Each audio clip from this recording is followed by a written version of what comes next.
नमस्कार, स्वागत है आपका मुनाफे की मंडी में, जहां हम आपको कमोडिटी मार्केट की तमाम बड़ी खबरें बताते हैं। साथ ही आपके लिए इंट्राडे, पोजिशनल और लॉन्ग टर्म के हिसाब से बेहतरीन कॉल्स देने की कोशिश करते हैं। आज हमारे साथ 5 मेहमान हैं। दीपेन शाह हैं Stay1.com से, अनुज गुप्ता हैं HDFC सिक्योरिटीज से, रविंद्र राव हैं कोटक सिक्योरिटीज से, और साथ ही आगे हमारे साथ 2 और मेहमान होंगे।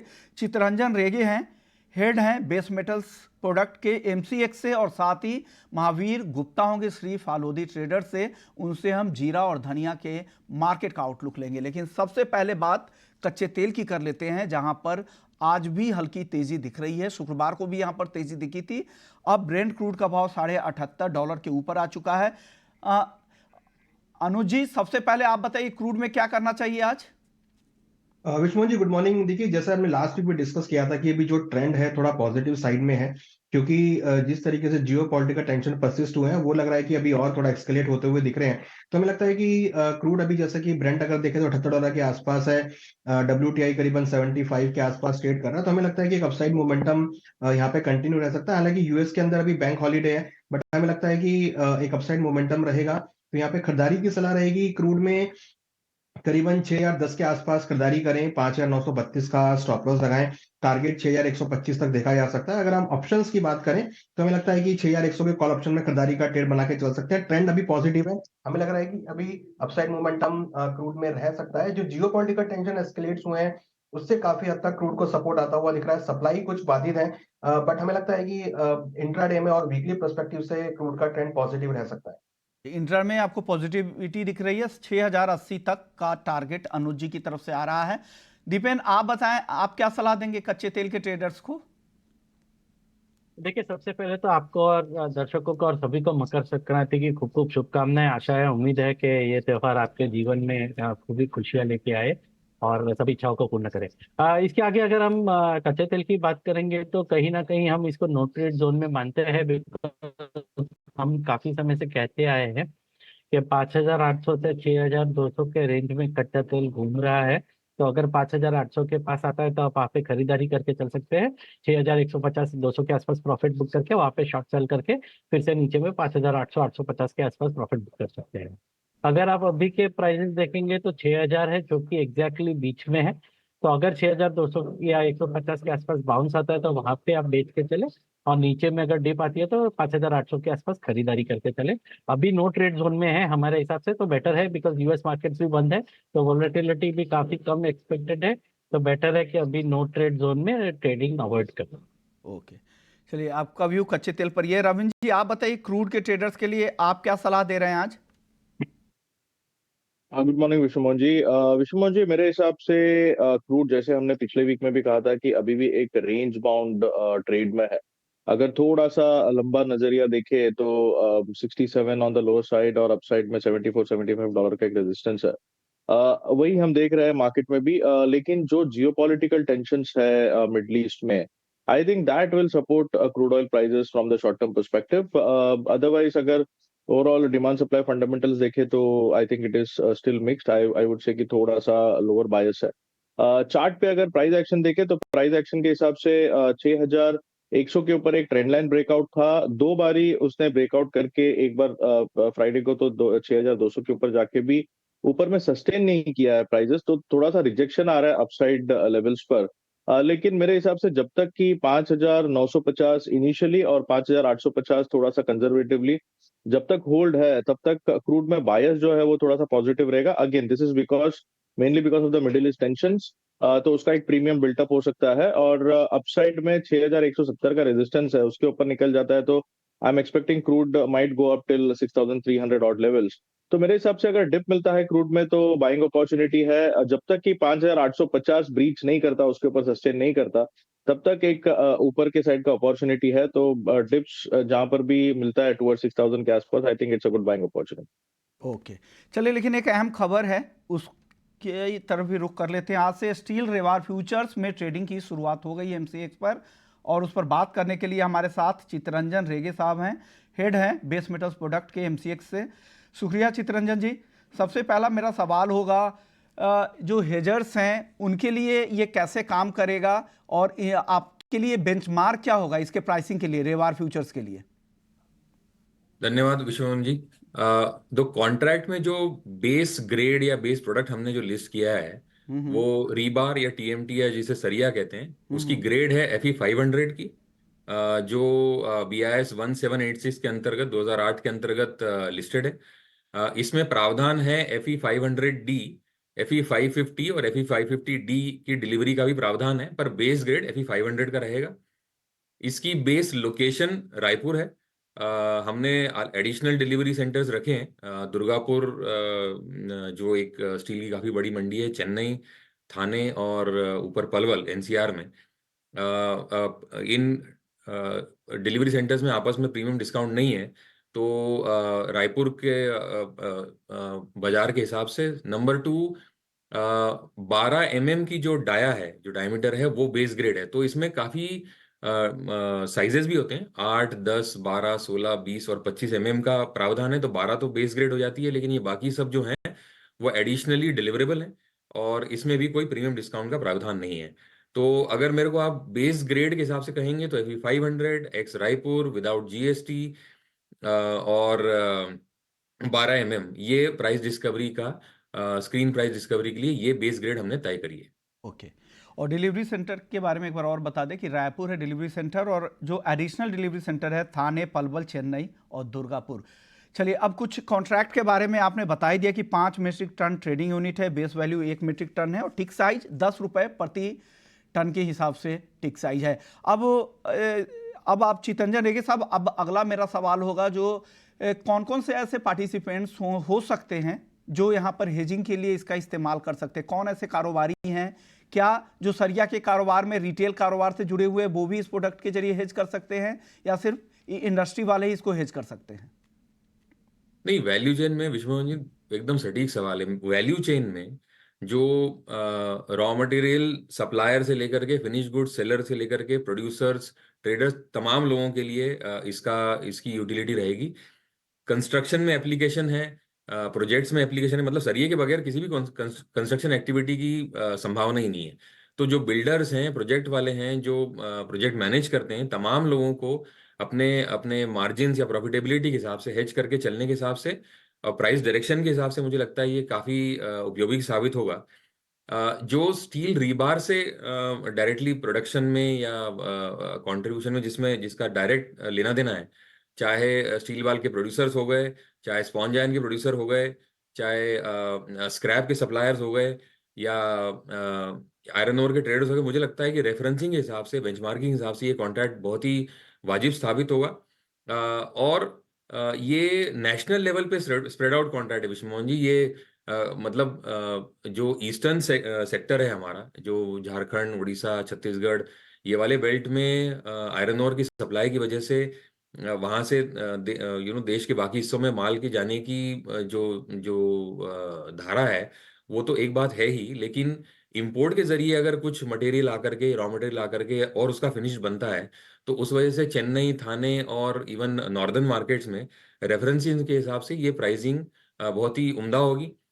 लोग इसके हिसाब से रेफरेंसिंग कर सकेंगे। और दूसरा, किसी एक ग्रेड या किसी एक साइज प्रोजेक्ट में किसी एक इससे काम होता ही नहीं, तो बाकी की चीज़ों का भी हमने प्रावधान रखा हुआ है। तो कहने का तात्पर्य यह है कि चाहे किसी विविध ग्रेड में आप ट्रांजैक्शन या आपकी रिक्वायरमेंट हो, या विविध साइज में हो, लेकिन प्राइस रेफरेंसिंग के लिए, हेजिंग के लिए और इवेंचुअली डिलीवरी के लिए आप इसकी तरफ रुख कर सकते हैं। डिलीवरी के लिए अभी आप इसका इस्तेमाल कर सकते हैं। सर, आज शुरुआत होने के साथ ही करीब 2% की तेजी दिख रही है, क्या वजह है और किन किन खबरों को देखना चाहिए? इस तरह की तेजी जो आती है व्यवहार में, तो इसके लिए किन किन खबरों पर नजर रखनी चाहिए? फंडामेंटल्स क्या क्या ट्रैक करना चाहिए? फंडामेंटल्स में जो मतलब रॉ मटेरियल रिक्वायर, मतलब जो स्क्रैप और आयरन और स्पॉन्ज, इनके रुख, इलेक्ट्रिसिटी जो बिगेस्ट कंट्रीब्यूटर है इन चीज़ों में, उसका रुख। सेकेंडली, जो करेंसी के जो ट्रेंड्स होते हैं, तो ये सब का मिला जुला असर इस चीज़ पे पड़ता है। एंड अल्टीमेटली विश्वमोहन जी, जिस प्रकार की डिमांड है, मतलब जो बिल्डिंग सेक्टर में या कंस्ट्रक्शन में या हाउसिंग में या प्रोजेक्ट्स में, या जिस प्रकार हाईवेज बनना, पोर्ट बनना, इनके चलते जो डिमांड जो जो हमें दिखती है, या जो ट्रेड को दिखती है, उस चीज के सो डिमांड साइड से वो फ्लो देखना है, और रॉ मटेरियल साइड से जो इनपुट कॉस्ट को लेकर के जितनी भी इंफॉर्मेशन है वो मतलब वो गाइड करेगी कि इसमें इसमें रुझान किस तरीके से या प्राइजेस का रुझान किस तरफ जाएगा। शुक्रिया सर और ऑल द बेस्ट। उम्मीद करते हैं कि आपका ये कॉन्ट्रैक्ट बेहतर साबित हो और जितने भी छोटे ट्रेडर्स वगैरह हो, कारोबारी हो, छोटी इंडस्ट्रीज हो, उनके लिए ये काम का कॉन्ट्रैक्ट साबित हो। चलिए आगे बढ़ते हैं, गोल्ड और सिल्वर की बात कर लेते हैं, जहां पर आज अच्छी तेजी दिख रही है। जियोपॉलिटिकल टेंशन और दूसरी तरफ यूएस में महंगाई में जो नरमी आई है उसका भी यहाँ पर सपोर्ट मिल रहा है। रविंद्र जी, क्या करना चाहिए गोल्ड और सिल्वर में आज? विश्व मुझे इंट्राडे पर्सपेक्टिव से तो लगता है कि थोड़ा सा पॉजिटिव रहेगा, क्योंकि जो पिछले वीक में आई would say that from first week of January हमने जो एक डाउनसाइड देखा था because of the labour market, उसके बाद लास्ट वीक में सीपीआई डेटा थोड़ा सा बढ़ के आया, उसने थोड़ा सा प्रेशराइज किया, लेकिन फ्राइडे को जो पीपीआई डेटा आया है उसके बाद फिर से जो एक्सपेक्टेशन है फेड रेट कट की वो बढ़ गई है, तो उस वजह से गोल्ड सिल्वर को एक सपोर्ट मिल रहा है। इस वीक में रिटेल सेल्स के डेटा है और एफओएमसी के इम्पोर्टेंट स्पीचेस है, तो इसके ऊपर आई थिंक मार्केट थोड़ा सा रिएक्ट करेगा। Retail sales I think will be very very important. अगर रिटेल सेल्स बढ़ के आता है तो अगेन जो एक्सपेक्टेशन है वो थोड़ा सा फेड आउट हो सकता है रेट कट का। तो मेरे हिसाब से तब तक के लिए गोल्ड सिल्वर दोनों ही एक पॉजिटिव मोमेंटम में रह सकता है। गोल्ड में अगर बात करें तो अराउंड यहाँ से 100-150 रुपए का अगर फॉल आता है तो I think one should go for a buy, और हमें लगता है कि एक बारी ऊपर अराउंड 62,700 तक के लेवल्स हम गोल्ड में देख सकते हैं। स्टॉप लॉस जो है वो अराउंड 62,250 का रख सकते हैं। सिमिलरली सिल्वर में भी हमें लगता है कि एक बार 72,500 72,400 का सपोर्ट है, उसके आसपास एक बार बाइंग किया जा सकता है। टारगेट जो है वो अराउंड 72,800 72,900 तक आ सकता है, और जो इसका स्टॉप लॉस है वो अराउंड 72,200 के आसपास रख सकते हैं। तो मेरे हिसाब से दोनों ही थोड़ा सा पॉजिटिव मोमेंटम में है सपोर्ट लेवल्स पे, that is on dips buying की स्ट्रेटेजी बेटर होगी। ये स्ट्रेटजी के साथ यहाँ पर गोल्ड सिल्वर में काम करने की सलाह है। अनुज जी, आप क्या सलाह दे रहे हैं गोल्ड सिल्वर में आज? देखिए विश्वमोहन जी, लास्ट वीक अच्छा एक रिकवरी हमने गोल्ड सिल्वर में देखी। गोल्ड करीबन $2,055 के आसपास है और सिल्वर अगेन $23 के ऊपर सस्टेन करता हुआ दिख रहा है। तो कहीं ना कहीं जो एक्सपेक्टेशन है कि जो इंटरेस्ट रेट कट है वो कुछ अर्ली हो सकते हैं, कुछ पहले हो सकते हैं, तो उसकी वजह से एक बाउंस बैक हमने यहाँ पर आते हुए देखा। दूसरा जो जियोपॉलिटिकल टेंशन है उससे काफी हद तक सेफ हेवन डिमांड हमने गोल्ड में सिल्वर में यहाँ पर बनती हुई देखी। और तीसरा इंपॉर्टेंट डोमेस्टिक मार्केट में जो वेडिंग सीजन है उसकी ज्वेलरी डिमांड की वजह से हमने यहाँ पर एक बढ़त बनते हुए देखी। इनफैक्ट अगर आप फिजिकल मार्केट में देखेंगे तो वहां पर जो प्रीमियम्स है वो बढ़ते हुए दिखाई दिए, तो वो इंडिकेट कर रहे हैं कि जो डिमांड है वो यहाँ पर बढ़ती हुई दिखाई दे रही है, और उसकी वजह से हमने एक अच्छा बाउंस बैक भी आते हुए देखा। तो हमें लगता है कि फिलहाल जो ट्रेंड है गोल्ड में एक पॉजिटिव ट्रेंड वो यहाँ पे कंटिन्यू रह सकता है। तो एक अच्छी अपॉर्चुनिटी थी जहां पर डिप आया था। तो मुझे लगता है कि यहाँ पर आज के ट्रेडिंग सेशन में अगर हम और वीकली बेसिस पे देखें तो बाउंस बैक एक्सपेक्टेड है गोल्ड में रह सकता है। तो गोल्ड में आज के लिए खरीदारी करना चाहिए करीबन 62,520 में। स्टॉप लॉस लगाएं 62,370 का। टारगेट करीबन 63,050 तक देखने को मिल सकता है। और अगर सिल्वर की बात करें तो सिल्वर में भी करीबन 72,450 में खरीदारी कर सकते हैं। 72,060 का स्टॉप लॉस लगाएं। टारगेट करीबन 73,300 तक देखने को मिल सकता है। इंटरनेशनल मार्केट में एक्सपेक्ट कर रहे हैं कि 2060 से लेकर $2,065 तक के, और सिल्वर करीबन 23.5 से लेकर $24 तक के लेवल दिखा सकता है। तो वीकली और डेली पर्सपेक्टिव से हमें लगता है कि पॉजिटिव ट्रेंड गोल्ड सिल्वर में रह सकता है। गोल्ड और सिल्वर दोनों में खरीदारी की सलाह दोनों एक्सपर्ट्स की तरफ से। दीपेन जी, आप भी सहमत है? आपको भी लग रहा है गोल्ड सिल्वर आज खरीदें? जी डेफिनेटली लग रहा है। एक्सक्यूज मी, सिल्वर थोड़ा ज़्यादा बेटर लग रहा है बिकॉज जो प्रॉफिट बुकिंग हम एक्सपेक्ट कर रहे थे वो भी आ चुकी है, तो हम पुल बैक एक्सपेक्ट कर रहे हैं इस हफ्ते के लिए, तो आप सिल्वर में डेफिनेटली खरीदारी कर सकते हैं। बेस मेटल्स की जिंक आधे % से ज्यादा की तेजी थोड़ी और बढ़ी है, 224 रुपए के ऊपर। कॉपर में भी 0.25% की तेजी है, 715 रुपए के बेहद करीब। लेड 182 और एल्यूमिनियम सपाट 201 रुपए 65 पैसे पर। अनुज जी, क्या पसंद है आपको चारों मेटल्स में आज? देखिए विश्वमोहन जी, मोमेंटम अगर आप देखेंगे तो बेस मेटल में एक साइडवेज ट्रेंड रहा है। कहीं ना कहीं हायर लेवल पे थोड़ा रेजिस्टेंस फेस होते हुए दिख रहा है। तो मुझे लगता है कि अगर हम प्योरली इंट्राडे की बात करें तो मुझे लगता है कि सैलून राइज का मार्केट आपको देखने को मिल सकता है। तो इंट्राडे के लिए हमें लगता है कि कॉपर में बिकवाली का ट्रेड लेना चाहिए। करीबन 717.50 के आसपास बिकवाली करें, 721 का स्टॉप लॉस लगाएं, टारगेट नीचे करीबन 712.80 तक देखा जा सकता है। हालांकि मार्केट काफी रेंज में है, रेंज अगर देखें तो 710 से लेकर 720 के बीच में, अगर हम पिछले 4-5 दिनों से देखें तो इसी रेंज में ट्रेड कर रहा है। तो अभी लगता है कि फिलहाल इसी रेंज में रहेगा। अगर इस रेंज में कोई ब्रेकआउट होता है या कोई ब्रेकडाउन होता है तो फिर हम मोमेंटम देखेंगे, अदरवाइज हमें लगता है कि अभी फिलहाल इंट्राडे के लिए कॉपर में सेल ऑन राइज की स्ट्रेटेजी यूज कर सकते हैं। दीपेन जी, आपकी कॉल क्या है बेस मेटल्स में टॉपिक आज के लिए?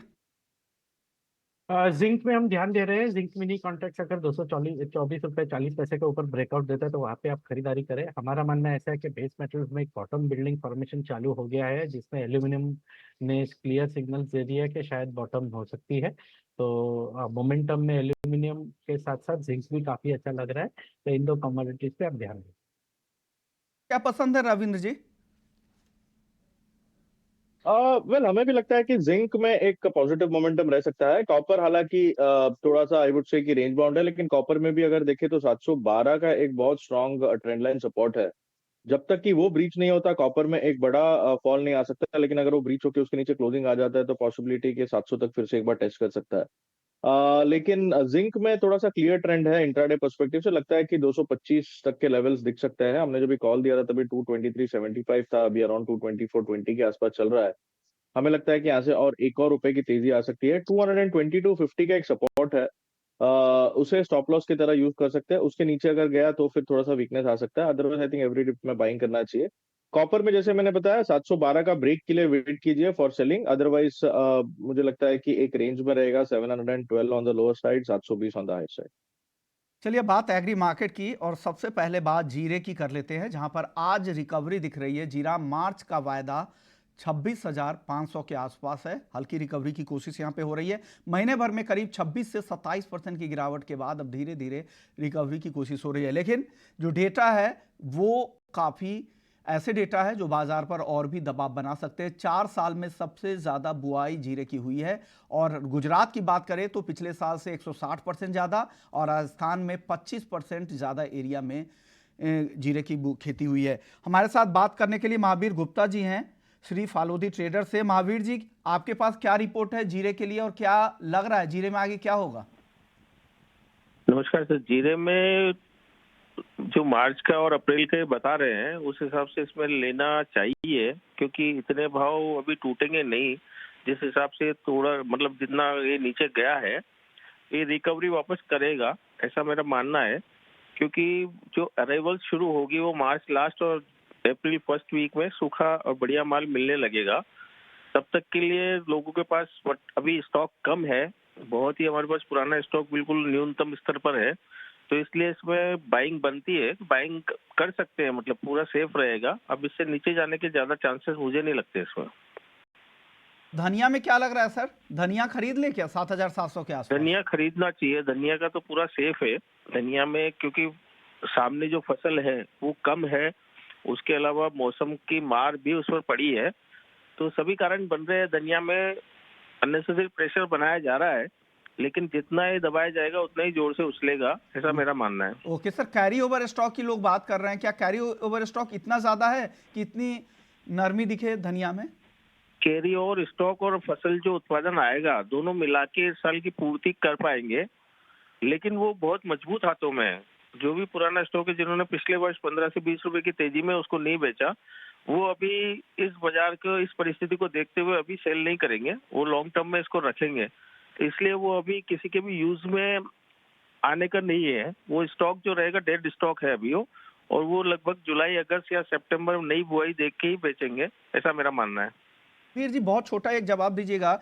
हम फार्मर से पिछले हफ्ते से वीडियो मंगवा रहे हैं, ग्राउंड से वो किसान भेज रहे हैं। जैसलमेर जिले के किसान ने एक वीडियो भेजा है जिसमें जीरे की फसल में उल्टा रोग की समस्या है। मैं एक बार अपने पैनल प्रोड्यूसर से कहूंगा कि वो वीडियो चलाए। वो वीडियो आपके स्क्रीन पर आप देख रहे हैं। उनकी शिकायत है कि इस रोग से जीरे की फसलों के जड़ों को नुकसान हो रहा है। महावीर जी, इस पर आप क्या कहेंगे? ये किसान द्वारा भेजा गया है, जैसलमेर जिले की ये फुटेज है। सर इसमें क्या होता है, ये फसल जिसकी भी कोई सा भी जिन्स कोई सी भी कमोडिटी हो उसमें रोग लगने की संभावना रहती है। 10% रोग से ग्रसित होता ही है।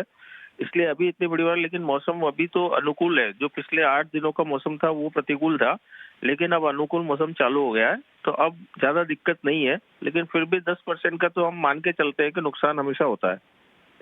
इसलिए आपसे कहा, ताकि आप राजस्थान से ही हैं और राजस्थान के ही किसान थे, तो मैंने सोचा ये वीडियो आपके सामने ही प्ले करूं। तो हम कोशिश यही कर रहे हैं कि जो भी किसान अपनी आवाज़ हमारे मंच के जरिए सरकार तक पहुंचाना चाह रहे हैं, अगर उनके किसी भी फसलों को नुकसान हुआ है या फसल से जुड़ी हुई कोई भी समस्या है, तो आप अपना वीडियो हमें बनाकर भेजें। हम हर दिन 11:30 बजे वाले शो में आखिर में आपके इस वीडियो को प्ले करेंगे। अब हमारा नंबर है 9136934058। इस नंबर पर आप अपने वीडियो को बनाकर हमें भेजें। हर दिन हम आपके वीडियो को दिखाने की कोशिश करेंगे। शुक्रिया महावीर जी, आपने वक्त निकाला। चलिए, मसालों की बात कर रहे थे, एक बार दीपेन जी से राय लेते हैं। दीपेन जी, आप बताइए, हल्दी, जीरा और धनिया, इन तीनों काउंटर पर आपकी राय क्या है? तो देखिए, सबसे पहले हल्दी की बात करना चाहूंगा। मोमेंटम भी काफी अच्छा बिल्टअप हुआ है। हम काफी समय से कह रहे हैं कि 12,900 से 13,000 के आसपास आप खरीदारी करके चल सकते हैं, तो ये पोजिशनल व्यू था। लेकिन अभी फॉर्चुनेटली ट्रेडर्स के लिए भी अपॉर्चुनिटी है। 13,000 के आसपास आप खरीदारी करके चले, 12,500 450 का स्टॉप लॉस रखे, ऊपर में 13,900 से 14,200 के टारगेट से आपको देखने मिल सकते हैं। सेकंड टॉपिक धनिया होगी पैकिंग ऑर्डर में, और जीरा में हम थोड़ा सा और करेक्शन एक्सपेक्ट कर रहे हैं। मिनी कॉन्ट्रैक्ट अवेलेबल है, थोड़ी लिक्विडिटी कम है, लेकिन अगर लिक्विडिटी बढ़ती है तो आप 23-24 हजार के आसपास से मिनी कॉन्ट्रैक्ट आप स्टार्ट कर सकते हैं खरीदारी करना। हमारा मानना है कि जीरा कहीं ना कहीं 19,000 से 21,000 के बीच में एक बॉटमिंग आउट प्रोसेस शुरू कर सकते हैं। ओके, शुक्रिया दीपेन जी आपका, रविंद्र जी आपका, अनुज जी आपका, आप लोगों ने वक्त निकाला। मुनाफे की मंडी को यहीं समेटते हैं।